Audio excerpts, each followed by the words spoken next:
मेरी जिंदगी में एक ऐसी बरसात आई जिसने सब उथल पुथल मचाकर रख दिया था। अभी मैं इसके बारे में सोचती हूँ तो डर कर कांपने लगती हूँ। हमें गांव से वापस आए 3 महीने हो गए थे। मेरी तबीयत बहुत खराब हो गई थी। मेरी माँ मेरी हालत देखकर न जाने क्यों परेशान हो रही थी। वह मुझे लेकर अस्पताल चली गई। एक लेडी डॉक्टर के पास मुझे लेकर गई। वह मेरा चेकअप करने लगी थी। लेडी डॉक्टर के चेहरे पर भी परेशानी नजर आ रही थी। उसने मुझे कुछ टेस्ट करवाने के लिए कहा। हम टेस्ट करवाकर रिजल्ट का इंतजार कर रहे थे। रिपोर्ट आते ही उस डॉक्टर के पास आ गए।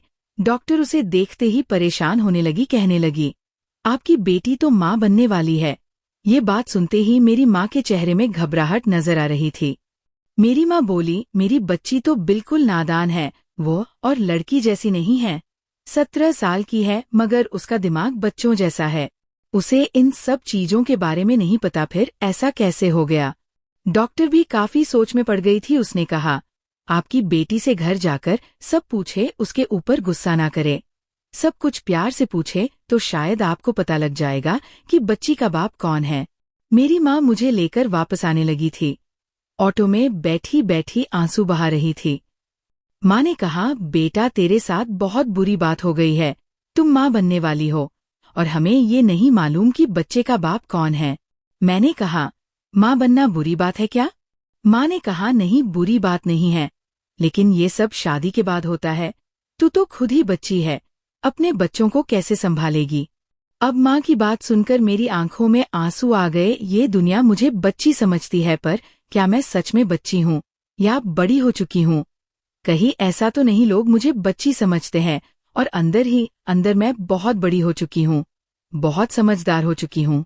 तभी मैं माँ बनने वाली हूँ, क्योंकि माँ बनने की खुशी तो बच्ची को नहीं मिल सकती, समझदार इंसान को ही मिल सकती है। मुझे उस लड़के ने समझदार बनाया था। उस दिन डर की वजह से मेरे पाँव कांपने लगे थे। बहुत तेज बारिश हो रही थी। नदी में तूफान आ चुका था। मैं बेतहाशा दौड़ रही थी, लेकिन तभी दौड़ते हुए उस लड़के से टकराई थी। बारिश ने मेरे शरीर में आग लगा दी थी। मैं उसके शरीर से बिल्कुल चिपक गई। पहले तो वो मुझे देखता रहा, लेकिन फिर बेकाबू हो गया और फिर मुझे उठाकर पेड़ के नीचे ले आया। मुझे चूमने लगा। मैंने कहा, ऐसा मत करो, मैं बच्ची नहीं हूँ। उसने कहा, चलो आज तुम्हें बड़ा कर देता हूँ। और फिर 3 महीने पहले गर्मी की छुट्टी में लोग कहते हैं, तुम्हारा दिमाग तो बच्चों जैसा है, तुम्हारे अंदर बिल्कुल भी बुद्धि नहीं है। सारे बच्चे मेरा मजाक उड़ाते। मेरा कोई दोस्त था ना साथी। 17 साल की हो चुकी थी। मेरी माँ का सपना था कि मैं 10वीं तक पढ़ाई पूरी करूं, पर अब भी मैं 8वीं में ही थी, क्योंकि 8वीं क्लास पास नहीं कर पाई। मेरी माँ मुझसे घर का भी कोई काम नहीं करवाती थी। कहती रहती थी, तुमसे नहीं हो पाएगा, जबकि मेरी दीदी और बहन मेरी माँ की मदद करती थी। मैं छोटे मोटे काम ही करती थी। कभी खाना बनाना या कोई बड़ा काम मेरे समझ में नहीं आता था। शायद मैं दूसरों से अलग थी और इस वजह से ये जमाना मेरे साथ ऐसा बर्ताव करता था। जब छोटी थी मैं बोलती भी नहीं थी। बड़ी मुश्किल के साथ और इलाज के बाद मैंने बोलना शुरू किया था, पर मेरे अंदर भी जज्बात है। कोई मेरी इंसल्ट करता है तो मुझे भी बुरा लगता है। मैं बता नहीं पाती हूँ। शायद ऐसे मौके में मैं हंसती हूँ। मैं उन्हें बता नहीं पाती कि मैं कैसा फील कर रही हूँ। हमारे स्कूल में गर्मियों की छुट्टी हो गई थी। हम बहनें घर पर ही थी। मेरी दीदी और बहन तो आपस में बहुत बात करती थी, पर मुझे अपने साथ नहीं रखती और हर वक्त डांटते ही रहती थी। मेरी माँ ने कहा, हम सब गर्मी की छुट्टी में नानी के घर जा रहे हैं। ये सुनकर मैं खुश हो गई थी। शहर में रहते रहते बोर हो गई थी। यहाँ तो मुझे कोई भी प्यार नहीं करता। मैं दूसरे जगह जाना चाहती थी। मेरी बहनें गांव के बारे में बातें कर रही थी और मैं उनकी बातें सुन रही थी और सुनहरे सपने में खो गई थी। शायद इस गांव में ही मेरी मंजिल है, शायद यहाँ की मिट्टी मुझे भा जाए। वहाँ मुझे अजीबोगरीब चीज देखने को मिले। बहुत सारे विचार थे मेरे मन में। मेरी माँ तीनों बेटियों को लेकर ट्रेन पर बैठ गई थी। मेरे पापा काम की वजह से गांव नहीं जा सकते थे। पूरी गर्मी की छुट्टी हम गांव में ही बिताने वाले थे। मैं बहुत खुश थी। उन लोगों ने मुझे खिड़की के सामने बैठने को दिया था। वरना मैं परेशान हो जाती हूँ। मैं खिड़की से बाहर का नजारा देख रही थी और खुश हो रही थी। कभी कभी अपना हाथ भी बाहर निकाल देती तो मेरी दीदी डांटने लगती थी और मेरा हाथ अंदर कर देती, कहती बाहर हाथ रखोगी तो हाथ कट जाएगा। ये सुनकर मैं डर गई और अपना हाथ अंदर कर लेती। मेरी दीदी मुझसे 3 साल बड़ी थी और मेरी बहन मुझसे 2 साल छोटी थी, पर वो लोग मुझे बच्ची बच्ची ही कहते थे। मेरी बहन भी मुझसे ऊंची क्लास में पढ़ती थी। ये मेरा 8वां का आखिरी अटेम्प्ट था। अगर मैं पास नहीं कर पाती तो स्कूल से निकाल देते। मेरी माँ कहती घबरा मत मेरी बच्ची, तुझे घर पर रखकर ही मैं तुझे पढ़ाऊंगी। ये सब सुनकर मेरा मन उदास हो जाता। हम अपनी नानी के घर तक पहुंच चुके थे। वहां आते ही मैं बहुत खुश थी। इधर उधर घूम फिर रही थी, खेत खलिहान देख रही थी। तभी मेरी नजर वहां पर एक आदमी पर पड़ी। मैं उसके पास चली गई। वह मुझे बड़ी हैरत भरी निगाहों से देख रहा था। मैंने उससे कुछ ऐसे सवाल किए, न जाने मुझे अजीब तरीके से देखने लगा। पता नहीं क्या सोचने लगा था। फिर कहा जाओ यहाँ से पागल लड़की। उसकी बातों से मुझे बहुत गुस्सा आ रहा था। मैं उस पर गुस्सा करने लगी। तभी सामने से एक नौजवान लड़का आ गया। कहने लगा क्या बात है, ये शोरगुल क्यों मचा रखा है। वो आदमी उस जवान लड़के को कहने लगा ये लड़की पागल है, मुझसे पूछ रही है मुर्गी के 4 पैर क्यों नहीं होते। अगर 4 पैर होते तो कितनी आसानी से चल पाती। वह नौजवान लड़का मेरी ओर देखा और फिर कहा आपको इसे ऐसे पागल नहीं कहना चाहिए। उसने कहा 17 साल की लगती है और ऐसी बेहुदा बातें कर रही है जैसे कि कोई बच्ची हो। उस नौजवान ने कहा फिर भी इस लड़की को डांटने का आपको कोई हक नहीं है। उसने मेरी तरफ देखकर कहा मेरा नाम अविनाश है, तुम कहाँ रहती हो। मैंने कहा मैं शहर से यहाँ अपने नानी घर में आई हूँ। उसने कहा चलो मैं तुम्हें नानी के घर छोड़ाता हूँ, तुम्हें रास्ता तो पता है ना। मैंने हाँ में सिर हिलाया। थोड़ी दूर जाने के बाद मैंने कहा मेरा नाम महिमा है। उसने कहा तुम्हारा नाम तो बहुत प्यारा है, बताओ तुम्हारा घर कहाँ है। मैं वहीं खड़ी हो गई। घबराहट मेरे चेहरे में थी। मैं उसकी तरफ देखने लगी, कहने लगी अविनाश मुझे अपना घर याद नहीं। मैं रोने लगी, कहने लगी मैं खो गई। इतनी बड़ी लड़की को यूं रोता हुआ देखा वो बहुत ही असमंजस में पड़ गया था। कहने लगा कोई बात नहीं, ऐसा होता रहता है। हम भी नई जगह में जाते हैं ना तो वो जगह कई बार भूल जाते हैं। उसकी बात सुनकर मुझे तसल्ली हुई। मैंने कहा क्या सच में ऐसा होता है सबके साथ। उसने कहा हाँ ऐसा होता रहता है, मैं भी शहर जाता हूँ ना तो भूल जाता हूँ रास्ता। उसकी बात सुनकर अब मैं हंसने लगी थी। मुझे अविनाश अच्छा लगने लगा था। कोई इंसान मिला था जो मुझे समझता था, लेकिन मैं परेशान थी। मुझे समझ नहीं आ रहा था कि नानी घर वापस कैसे जाऊं। उसने पूछा तुम्हारे नाना जी का नाम तुम्हें मालूम है। मैंने कहा हाँ मालूम है, श्याम है उनका नाम। थोड़ी देर वो सोचा और फिर कहा चलो मैं तुम्हें छोड़ाता हूँ। जाने कैसे उसने मेरे नाना जी का घर ढूंढ निकाला। मेरी माँ वहां बाहर बैठी हुई थी। मुझे देखते ही मेरे पास आ गई, कहने लगी कहाँ चली गई थी। अविनाश कहने लगा ये शायद रास्ता भूल गई थी। जब अपने नाना जी का नाम बताया तो मैं इसे यहाँ ले आया। मेरी माँ मुझे देखते ही कही तुम अंदर जाओ। मैं जाने लगी तभी उसने कहा बेटा तुम्हारा बहुत बहुत शुक्रिया, तुमने मेरी बेटी की मदद की, वरना इंसानियत तो लोगों के अंदर से खत्म हो चुकी है। मेरी माँ के चेहरे में उदासी थी। अविनाश ने पूछा क्या बात है, आपकी बेटी के साथ बात करके लग रहा था किसी बच्ची के साथ बात कर रहा हूँ, उसे कोई समस्या है क्या। मेरी माँ कहने लगी उसका दिमाग बच्चों जैसा है। अविनाश मेरी माँ की बात सुना और उन्हें नमस्ते करके वापस चला गया। मैं वहीं खड़ी खड़ी उनकी बातें सुन रही थी। अंदर ही अंदर उनकी बात से मुझे बहुत बुरा लगा था। न जाने क्यों मुझे रोने का मन कर रहा था। एक अनजान लड़के से मेरी माँ मेरी यूं शिकायत लगा रही थी। क्या मैं इंसान नहीं हूँ। काफी उदास होकर मैं अपनी नानी के घर के अंदर गई और चुपचाप बैठी हुई थी। मेरी दीदी मेरे पास आकर कहने लगी क्या हो गया तुझे, यूं चुपचाप क्यों बैठी है। मैं अपनी दीदी को पकड़कर रोने लगी थी। तभी माँ आ गई, कहने लगी ये खो गई थी, शायद इसलिए रो रही है। पर मैं अपना दुख किसी को समझा नहीं सकती थी। कोई नहीं समझ सकता। जब लोग मुझे पागल या बच्ची कहकर पुकारते हैं, मुझे कैसा लगता है। मेरी दीदी कहने लगी, तुझे एक खुशखबरी सुनानी है, मेरी शादी तय हो गई है। मैं उसकी तरफ देखने लगी और पूछने लगी, दीदी तुम्हारी पढ़ाई? उसने कहा, शादी के बाद भी मैं अपनी पढ़ाई जारी रखूंगी। इस बात से मन ही मन मुस्कान आ गई और दीदी के सीने से लिपट गई। फिर कहने लगी, तुम मुझे छोड़कर तो नहीं जाओगी ना दीदी? उसने कहा, पगली, लड़कियां शादी के बाद घर छोड़कर चली जाती है। न जाने क्यों इस बात से मुझे दुख पहुंचा। मैं रोने लगी। उसने कहा, रो मत, मैं तुमसे मिलने आया करूंगी। तुम्हारा जब भी मन करे मुझसे मिलने आ जाना। अब मेरे दिमाग में यही सवाल था, शादी क्या होता है? मैं इसके बारे में सब कुछ जानना चाहती थी। मैंने अपनी दीदी से मौका मिलने पर पूछा, दीदी ये शादी क्या होता है? क्या हर इंसान को शादी करनी पड़ती है और तुम किसी से शादी करने वाली हो?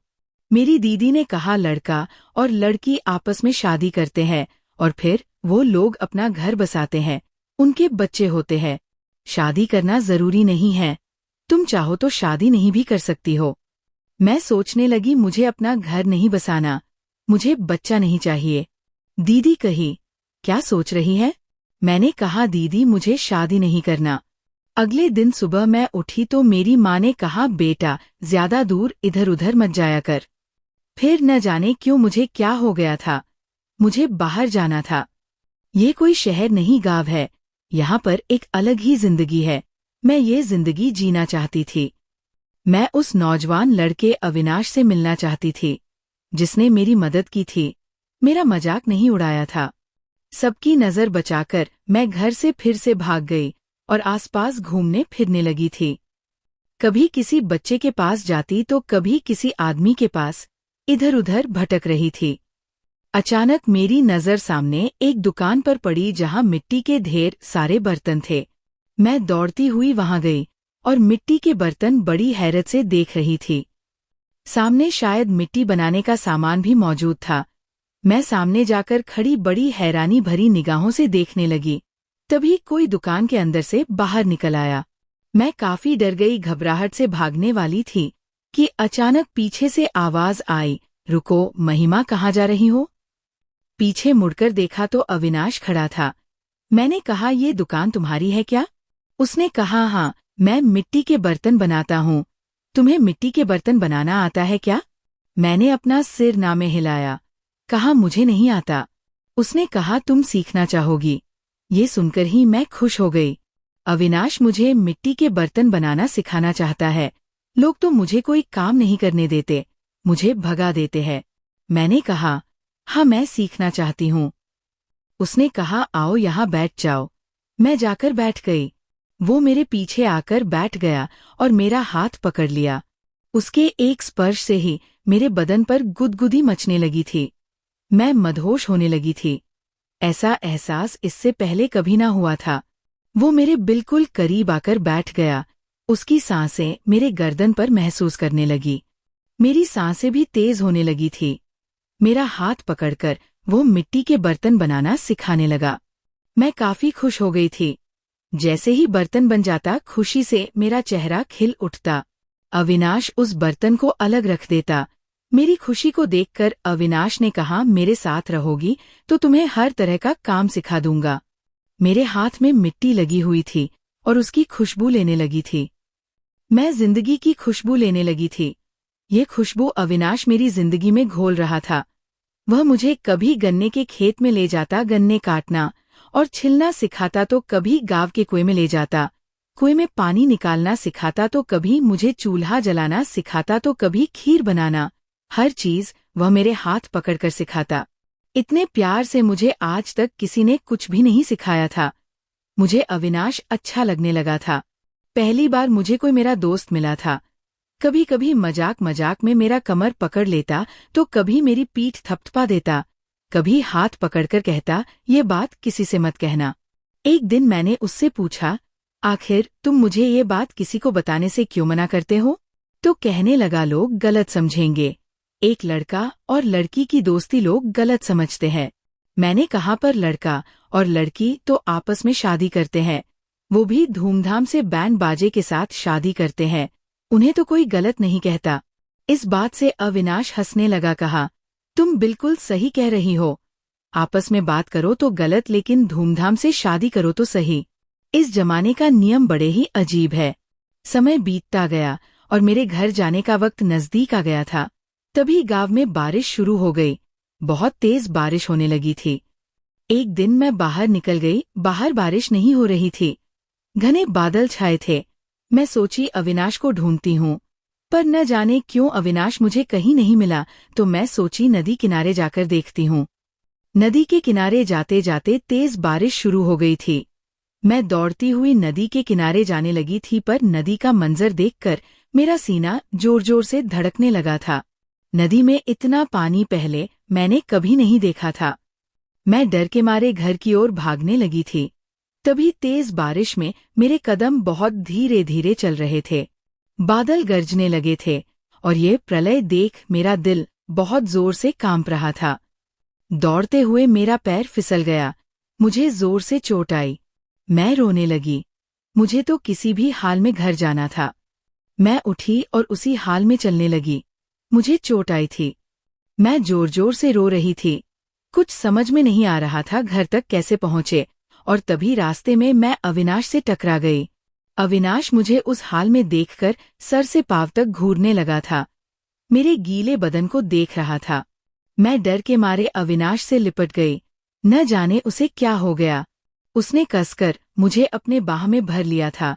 एक एहसास होने लगा था। अविनाश की आंखें भी लाल लाल होने लगी थी। वह मुझे लेकर एक पेड़ के नीचे आ गया। मुझे चूमने लगा। मैं मदहोश होने लगी। फिर भी जानने की इच्छा मेरे मन में थी। मैंने पूछा, ये क्या कर रहे हो? मैं बच्ची नहीं हूँ। उसने कहा, मुझे पता है तुम बड़ी हो गई हो। चलो मैं तुम्हें दिखाता हूँ कि बड़े क्या करते हैं। मैं बहुत ही हैरत से देखने लगी। ऐसा कोई मेरे साथ कभी नहीं किया था। उसने कहा, शादी के बाद लोग क्या करते हैं, तुम्हें सिखाता हूँ। अविनाश मुझे हर चीज सिखाता था। मुझे लगा सिखाएगा, पर मैं शादीशुदा नहीं। मेरे गीले कपड़े जिस्म से उतारने लगा। मुझ में भी नशा छाने लगा। वो भी अपने कपड़े उतारने लगा। उसके बाद मुझसे मोहब्बत करने लगा। मेरी सांसें तेज हो गई। मुझे अच्छा लग रहा था।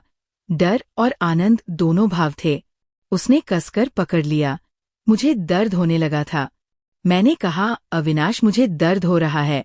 उसने कहा, ऐसा होता है। उसने मुझे 4 घंटे तक अपने पास रखा। मेरे साथ जो कुछ भी किया था उससे मेरा जिस्म दुखने लगा था। उसके बाद मुझे कपड़े पहनाए। कहा, घर में ये बात किसी को मत कहना, नहीं तो लोग हमें आपस में मिलने नहीं देंगे। तुम्हें पता है ना? मैं उसकी तरफ देखने लगी। कहा, हाँ मुझे पता है, हम शादीशुदा नहीं हैं। मुझसे ठीक से चला भी नहीं जा रहा था। अविनाश के साथ आज मुझे बहुत ही अलग एहसास हुआ था। मुझे दर्द भी हुआ था। मेरे कमर और पैर में बहुत दर्द हो रहा था। मैं लंगड़ा लंगड़ा कर चल के किसी तरीके से घर पहुंची। मेरी माँ ने मुझे देखा तो डांटने लगी, कहने लगी, इतनी बारिश में तुम कहाँ चली गई थी? कहाँ से भीग कर आ रही हो? तुम्हें ठंड लग जाएगी। यूं लंगड़ा लंगड़ा कर क्यों चल रही हो? फिर उसने देखा कि मुझे चोट आई है। कहा, तुम गिर गई थी क्या? मैंने हाँ में सिर हिलाया तो मेरी माँ ने मुझे अपनी बाहों में ले लिया था। मेरी माँ ने कहा, चल मेरी बच्ची, सब ठीक हो जाएगा। अविनाश वाली बात अपनी माँ से नहीं कहा था और कुछ दिनों में हम घर वापस आ गए थे, क्योंकि हमारी छुट्टी खत्म हो गई थी। मुझे हर वक्त अविनाश की याद आती। मेरी तबीयत अचानक खराब हो गई थी और आज मेरी माँ ऑटो में बैठी आंसू बहा रही है। मेरी माँ घर आकर मुझसे पूछने लगी, क्या तुम्हें किसी लड़के ने हाथ लगाया? बताओ, गांव में तुम किसी लड़के के साथ थी। बताओ, तुम्हारे साथ किसी ने कुछ गलत हरकत किया है क्या? माँ बार बार मुझसे पूछ रही थी, आंसू बहा रही थी। कहने लगी, बेटा तुम्हारे साथ बहुत गलत हुआ है, मुझे सच बताओ। माँ की हालत देखकर मैंने अविनाश के बारे में माँ से कह दिया कि उसने मुझे बड़ा बनाया था। मेरी माँ को तो मानो ये सुनकर चक्कर आने लगा था। मेरे घर पर बहुत ज्यादा परेशानी का माहौल था। सब मिलकर गांव वापस आ गए थे। पूरे गांव वालों के सामने अविनाश को बुलाया गया। उसे सारी बातें पूछी गई। गांव के लोग अविनाश पर इल्जाम लगा रहे थे कि वह भोली भाली मासूम बच्चियों के साथ गलत काम करता है। इससे पहले भी कई लड़कियों ने शिकायत की थी, मेरा भी फायदा उठाया था। मेरी माँ पुलिस को बुलाना चाहती थी। अविनाश माफी मांगने लगा, कहने लगा, मैं महिमा से प्यार करता हूँ, उससे शादी करना चाहता हूँ, मुझे पुलिस के हवाले ना करिए। मैं महिमा से शादी कर लूंगा और इस गांव में बहुत खुश रखूंगा। मेरी माँ को ये फैसला मंजूर नहीं था, पर पंचायत ने भी यही फैसला सुनाया था।